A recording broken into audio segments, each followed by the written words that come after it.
बताओ, तुमने राजकुमारी को कहां छुपा कर रखा है? महाराज, हमें नहीं पता कि राजकुमारी कहां चली गई है। इधर इन सब बातों से अनजान राजकुमारी एक घने जंगल में नदी के पास खड़ी हुई थी। शायद ये वही जादुई नदी है जो किशन की माँ ने बताई थी। राजकुमारी जैसे ही एक पैर नदी में रखती है, वहाँ एक सीढ़ी बन जाती है। राजकुमारी उसे पार करके नदी के अंदर चली जाती है, जहाँ नागलोक था। ए लड़की, कौन हो तुम और यहाँ कैसे आई? फिर राजकुमारी नाग देवता को सारी बातें बताती है। मुझे किशन की माँ ने सपने में दर्शन देकर सारी बात बताई और इसीलिए मैं आपसे माफी मांगने आई हूँ। आप उनके परिवार को माफ कर दीजिए। वैसे भी किशन के दादा ने कुछ भी जानबूझकर नहीं किया था। लेकिन इन सब बातों से मेरा बेटा फिर से जीवित नहीं हो जाएगा। नाग देवता, मैं आपके बेटे की केंचुली संभाल कर लाई हूँ। मुझे किशन की माँ ने बताया था कि अगर आप अपने सिर की मणि को इसकी केंचुली पर रख दें तो आपका बेटा फिर से जीवित हो सकता है।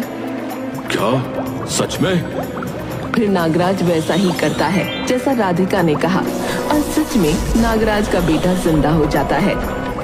बताओ, क्या चाहिए तुम्हें? मैं चाहती हूँ आप किशन के परिवार को आपके शाप से मुक्ति दे दें। ठीक है, अब हम में से कोई भी नाग किशन के परिवार को कोई नुकसान नहीं पहुंचाएगा।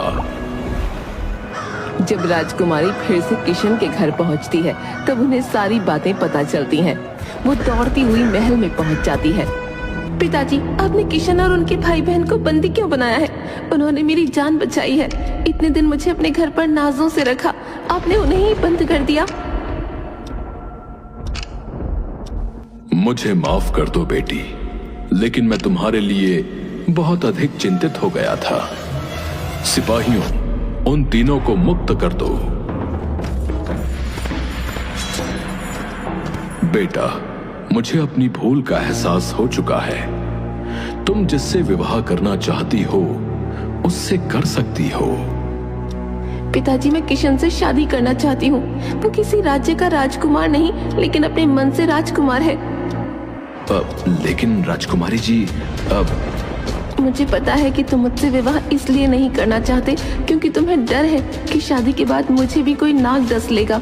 लेकिन इस बात की फिक्र तुम मत करो। मुझे तुम्हारी माँ ने अपने सपने में आकर सब कुछ बता दिया था और फिर वो उन्हें सारी बातें बताती है।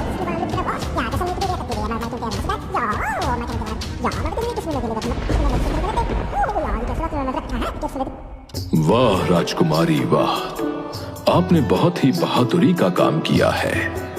हमें गर्व है कि आप हमारी पुत्री हैं। और फिर किशन और राधिका की शादी करवा दी जाती है।